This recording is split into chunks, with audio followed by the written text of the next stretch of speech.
নিৰ্মিত মণিকূটৰ যি মা বাবাৰ মূৰ্তি আৰু নন্দীভাগৰ কাম আমাৰ যিজন শিল্পীৰ দ্বাৰা সম্ভৱ হৈছে সেইজনে আমাৰ গাঁৱৰে হ'ল জয়দীপ দাস। তো তেখেতক আমি এই সুযোগতে ফুলাম গামোচা এখনেৰে সম্বৰ্ধনা জনাবৰ কাৰণে খুজিছোঁ। আমি তেখেতক এখন ফুলাম গামোচাৰে সম্বৰ্ধনা জনাবৰ বাবে আমাৰ মন্দিৰৰ সদস্য অংকুৰ দাসক অনুৰোধ জনাইছোঁ।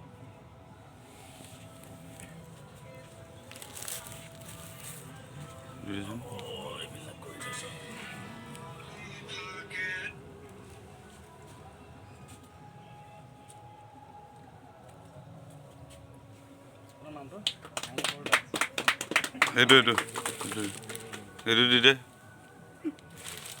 এইটো তোমাৰ দাতাই দিছে।